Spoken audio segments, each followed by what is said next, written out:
আশা করছি তোমরা আমার আজকের টাইটেল আর থাম্বনেল দেখে একটু হলেও আন্দাজ করতে পেরেছো যে আজকের ভিডিওটা কি নিয়ে হতে চলেছে। কেন আমি এতদিন ধরে কোনো রকম ভ্লগ আপলোড করছি না, কি হয়েছে, কোনো সমস্যায় পড়লাম নাকি অথবা অসুস্থ হয়ে পড়লাম নাকি, তোমাদের মনে অনেক রকম প্রশ্ন জেগেছে। আর আমার এই সময় একটা লম্বা সময় ধরে তোমাদের সঙ্গে কোনো যোগাযোগ না থাকাতে তোমাদের ভয় পাওয়াটাই স্বাভাবিক। ভিডিওটা স্কিপ না করে পুরো ভিডিওটা দেখো, তোমাদেরকে সব ঘটনা খুলে বলছি। ইউটিউবে আমার লাস্ট ভ্লগ ছিল সরস্বতী পুজোর দিনের ভ্লগ। যদিও বা বলেছিলাম যে এই বছর সরস্বতী পুজোটা সেভাবে আনন্দ করতে পারলাম না, তারপরেও প্রেগন্যান্সিতে কিভাবে সরস্বতী পুজোর দিনটা কাটালাম সেটা স্মৃতি হিসেবে ধরে রাখার জন্য অল্প হলেও আপডেট দিয়েছিলাম। সেদিন তো সবকিছু ঠিকঠাকই ছিল। পরদিন সকালবেলা বিছানা থেকেও নামতে পারিনি। সকাল সকাল একটা খারাপ খবর পেয়ে সকাল থেকে মনটা ভীষণ খারাপ। আসলে সরস্বতী পুজোর পরের দিন আমরা অসুচে পড়ে গিয়েছিলাম। যিনি মারা গিয়েছেন তিনি সম্পর্কে আমার জ্যাঠা শ্বশুর হন। তো সকালটা ভীষণ খারাপ ভাবে শুরু হয়েছিল। তোমাদের দাদাভাই স্নান ধান সেরে শুকনো মুড়ি ছোলা দিয়ে খেয়ে গিয়েছিল। এদিকে আমার এই অবস্থায় কি খাবো কিছু বুঝে উঠতে পারছিলাম না। আর তার মধ্যে আজকে বাড়িতে গ্যাস জ্বালানো যাবে না, মানে কোনো রকম রান্নাই করা যাবে না। 11:30 বেজে গিয়েছে, ভীষণ খিদে পেয়েছে। এদিকে খাওয়া দাওয়া করে ওষুধ আছে। সত্যি বলতে আমি একদমই শুকনো খাবার খেতে পারি না, তাই আমার ভীষণ প্রবলেম হয়ে যায়। কি করব, মাথা একদমই কাজ করছিল না। তাই স্নান ধান সেরে দুটো বিস্কুট খেয়ে মেডিসিনটা নিয়েছিলাম। এরপর মাকে সবটা খুলে বলি, আর মা সব শুনে তাড়াহুড়ো করে রান্না বান্না করে আমার জন্য তড়িঘড়ি করে খাবার দাবার নিয়ে এসেছিল। যেহেতু এখন আমাদের সেদ্ধ চলবে, তাই মা আমার জন্য সাদা ভাত, ভেন্ডি সেদ্ধ, টমেটো দিয়ে আলু সেদ্ধ, ডাল সেদ্ধ, এদিকে আবার একটু ফলও কেটে এনেছিল, কিছুটা গোটা ফলও নিয়ে এসেছিল। তো কোনো রকম একটু খাবার খেয়ে ওষুধ খেয়ে নিয়ে বসেই ছিলাম। আজকে মনটা একদমই ভালো লাগছে না। দেখো চোখ মুখের অবস্থা দেখলেই বুঝতে পারবে তোমরা। দুপুরবেলা তোমাদের দাদাভাই এলো, খাওয়া দাওয়া করলাম, এই করেই সন্ধে হয়ে গেল। কিছুই যেন ভালো লাগছিল না আজকে। কালকে যেহেতু সরস্বতী পুজো হয়েছে, আজকে পাড়াতে প্রোগ্রাম ছিল, ভেবেছিলাম ওখানে গিয়ে একটু মজা হবে, বাট এতটাই খারাপ লাগছিল যে ওখানে একটুকু মন টিকছিল না। তাই একটু বাজার করে নিয়ে গেলাম, কাল থেকে যেহেতু সেদ্ধ চলবে তাই। একদিন তো শেষ হয়ে গেল, এটা ছিল পরের দিন সকাল, মানে মঙ্গলবার। আজকে থেকে যেহেতু রান্না বান্না করা যাবে, তাই সকাল সকাল তড়িঘড়ি করে চলে গিয়েছিলাম রান্নাঘরে। রান্নাঘরের অবস্থা পুরো খারাপ হয়েছিল, তাই তাড়াতাড়ি করে গিয়ে আগে রান্নাঘরটা পরিষ্কার করলাম। দেখো বাসন কোসনে একদম কি অবস্থা হয়েছিল। এদিকে ছোলা ভিজিয়ে রেখেছিলাম, ঘুগনির মটর, একটু ডাল আর ছোট ছোট মশলার প্যাকেট কিনে রেখেছিলাম, আর সন্দক লবণ এনেছিলাম।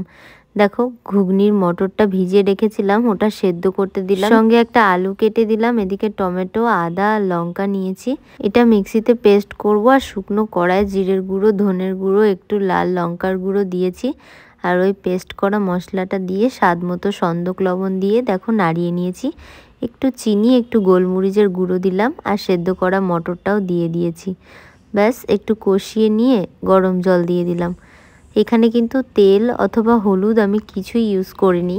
আর এখান থেকে আমি একটু ভাজা মশলা বানিয়েছিলাম বাড়িতে, ব্যাস সেটা উপর দিয়ে ছড়িয়ে দিলাম। তেল হলুদ ছাড়া কি সুন্দর ঘুগনি হয়ে গেল দেখো। সকালবেলা এটা খাওয়া দাওয়া করে তোমাদের দাদাভাই চলে গিয়েছিল কাজে। এবার দুপুরের রান্নার জন্য লেগে পড়েছিলাম। এখানে অনেক রকম ভেজিটেবল নিয়েছি, যেমন গাজর, কাঁচকলা, শিম, সজনে, ভেন্ডি, পটল, আলু, মিষ্টি কুমড়ো, বেগুন সব কিছু নিয়েছিলাম। আর দুটো কাঁচা লঙ্কা চিড়ে পাতলা করে ঝোল করব। প্রথমতই আমার এই সময় প্রোটিন খাওয়া দরকার, মাছ মাংস ডিম তো কিছুই খাওয়া যাবে না। যদি শুধু ডাল সিদ্ধ আলু সিদ্ধ ভাত খাই তাহলে তো খুব সমস্যা হয়ে যাবে। আমার আর আমার বেবির কষ্টটা তো কেউ ভাগ করে নিতে পারবে না, তাই না? পরে আমরা দুজনই সমস্যার সম্মুখীন হব, তাই নিজের কথা ভেবে, বেবির কথা ভেবে আমি বুদ্ধি করে খাবার বানাচ্ছিলাম। এদিকে শুকনো কড়ায় 5 ফোড়ন, তেজপাতা, শুকনো লঙ্কা একটু ভেজে নিয়েছি, আর কেটে রেখেছিলাম কুচি কুচি করে টমেটো, সেগুলো দিয়েছি। আর প্রেসারে যে সবজিগুলো সেদ্ধ করে নিয়েছিলাম ওটা দিয়ে ওপর থেকে জিরের গুঁড়ো, লঙ্কার গুঁড়ো, ধনে গুঁড়ো, তারপর গোলমরিচের গুঁড়ো, একটু চিনি, সন্দক লবণ সব কিছু দিয়ে নিয়েছিলাম। আর এদিকে কালকে যে ডালটা ভিজিয়ে রেখেছিলাম ওটা একটু কাঁচা লঙ্কা আর লঙ্কার গুঁড়ো, একটু জিরে গুঁড়ো দিয়ে পেস্ট করে নিয়েছিলাম। ওপর থেকে দেখো ডালের বড়াগুলো এইভাবে দিয়ে নিচ্ছি। এখন আঁচটা কম করে দিয়ে ঢেকে দিলাম, এগুলো এখন ভাপে ভাপে হয়ে যাবে। দেখো কি সুন্দর হয়েছে ভাপে ভাপে বড়াগুলো, বেশ সুন্দর, বোঝাই যাচ্ছে না। তারপর না রান্না বান্না করে আর কোনো ক্লিপই নেইনি। এদিকে সন্ধে হয়ে গিয়েছিল, ভেবেছিলাম কিছু একটু বানাই, তাই ভেবেছিলাম মোমো বানাবো। চলো বুদ্ধি করে এখন তেল হলুদ ছাড়া মোমোও বানিয়ে ফেলি। ওদিকে সোয়াবিনটা সেদ্ধ করতে দিয়েছি, এদিকে বাঁধাকপি গাজরটা কুচি করে কেটে নিয়েছি, প্রচুর কুচি করে কেটেছিলাম কিন্তু দেখো। তারপরে এই যে কড়াইয়ে বাটার দিয়ে লঙ্কা কুচি, আদা কুচি আর এইখানকার সবজির জলগুলো চেপে দিয়ে নিচ্ছিলাম। একটু সন্দক লবণ দিয়ে নাড়াচাড়া করে নিয়েছিলাম, আর একটু দিয়েছিলাম জিরের গুঁড়ো, ধনে গুঁড়ো, লঙ্কার গুঁড়ো সব দিয়ে আর কি, নাহলে তো টেস্ট হবে না, একটু গোলমরিচের গুঁড়ো। আর এদিকে মিক্সির মধ্যে সোয়াবিনগুলো সেদ্ধ করে ঠান্ডা করে নিয়েছিলাম, পরে পেস্ট করে দিয়ে দিয়েছিলাম।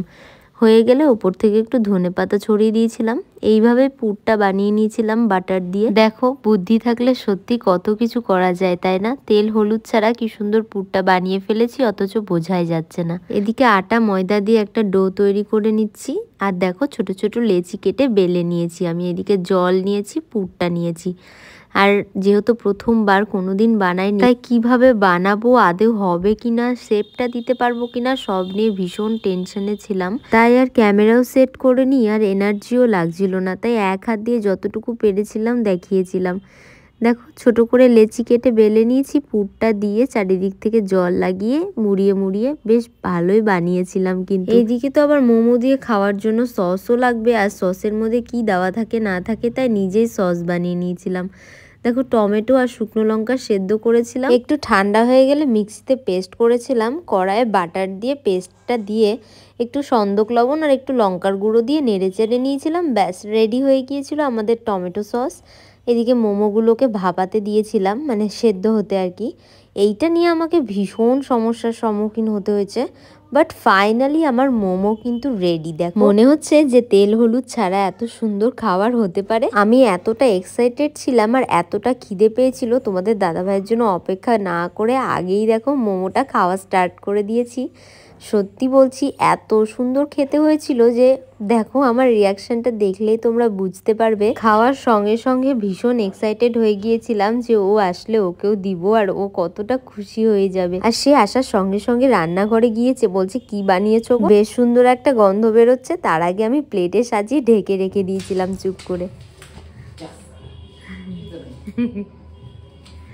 ওখানেই আছে,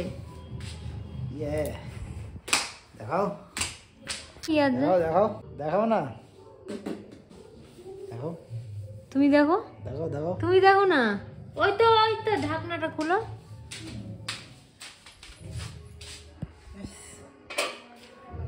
ভেজ মোমো।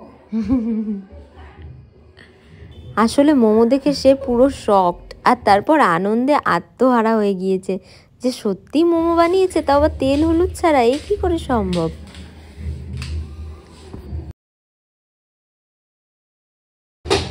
পড়ে যাবো তো।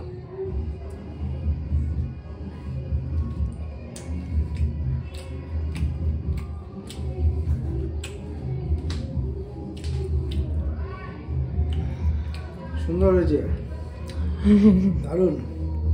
আসলে আমি নিজেই মোমোটা করে নিজেই অবাক হয়ে যাচ্ছিলাম যে সত্যি আমি তেল হলুদ ছাড়া এত সুন্দর মোমো সস বানিয়ে ফেললাম। সত্যি আমার মাথায় এত বুদ্ধি আছে, আমি নিজেই জানতাম না। সবকিছুর মাঝে আমি জানি এইসব দেখার পর অনেকে অনেক রকম কমেন্ট করবে, সামনে না করুক পেছনে তো বলবেই। বলো কি কি বলতে চাইছিলা, এখানে বলো সব। দারুণ হয়েছে, নো অয়েল, তেল হলুদ ছাড়া। তেল হলুদ ছাড়া। মানে আমি তো বানাতেই ভয় পাচ্ছিলাম, ওই জন্য ভালো করে রেসিপিটা উঠাবো কিনা মানে সন্দেহ করছিলাম। তারপরে মোটামুটি করেছি। গাজর, গাজর আর কি আছে বলো? বাঁধাকপি। হ্যাঁ, আর যেটা চিকেনের মতো লাগছে বললা ওটা কি জানি, ওটা সোয়াবিন। আর চাটনিটা দারুণ।